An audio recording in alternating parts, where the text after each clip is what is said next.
Hi hello friends, welcome to Harsha my YouTube channel. Day 2 రోజున అయితే will jacks అయితే ముంబై ఇండియన్స్కి అయితే రావడం జరిగింది. చాలామంది ఆర్సీబీ ఫ్యాన్స్కి అయితే హార్ట్ బ్రోకెన్ అని చెప్పొచ్చు. ఎందుకంటే ఆర్టీఎం యూజ్ చేస్తారైతే చాలామంది అనుకోవడం జరిగింది. చాలామంది ప్లేయర్స్ని తీసుకున్నారు. మంచి ప్లేయింగ్ లెవెన్ అయితే ఇప్పుడైతే ఆర్సీబీకి ఉంది. బట్ వాళ్ళు చూస్తే కనుక ఆర్సీబీ ఫ్యాన్స్ అందరూ అయితే ఓన్ చేసుకుంటారు ప్లేయర్స్ని.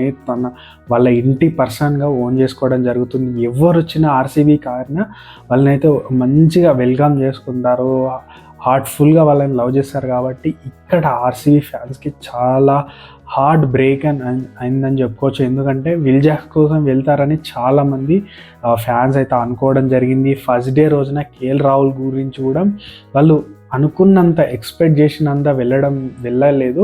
సో విల్ జాక్స్ అయినా తీసుకుంటారా అనిపించింది. ఆల్రెడీ సిరాజన్ తీసుకోలేదు, సో ఆర్టీఎం యూజ్ చేస్తారనుకున్నారు. బట్ విల్ జాక్స్ కోసం వెళ్ళకపోవడం అయితే చాలామంది అభిమానులకైతే ఆగ్రహం చెప్పించిందని చెప్పొచ్చు. బట్ ఆక్షన్లో మరి ఆర్సీబీ చూసుకుంటే కనుక మంచిగానే పర్ఫార్మెన్స్ చేసింది, దాంట్లో ఒప్పుకోవడం. సెకండ్ డే మంచి పర్ఫార్మెన్స్ చేసింది. ప్లేయింగ్ లెవెన్ కూడా సాలిడ్గా ఉండే అవకాశం ఉంది. బట్ విల్ జాక్స్ని అయితే చాలామంది ఆర్సీబీ ఫ్యాన్స్ అయితే మిస్ అవుట్ అవుతారు.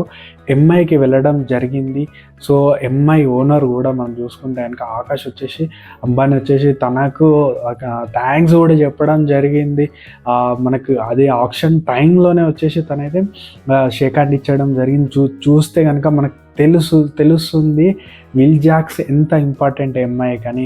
సో విల్ జాక్స్ని వదులుకోవడం అయితే ఆర్సీబీ అయితే పెద్ద తప్పు చేసిందా చేయలేదు అనేది అయితే కామెంట్ రూపంలో తెలియజేయండి. అండ్ ఆర్సీబీ ఆక్షన్ ఏ విధంగా చేసింది మీకు అనిపిస్తే అని ఖచ్చితంగా కామెంట్ రూపంలో తెలియజేయండి. Thank you.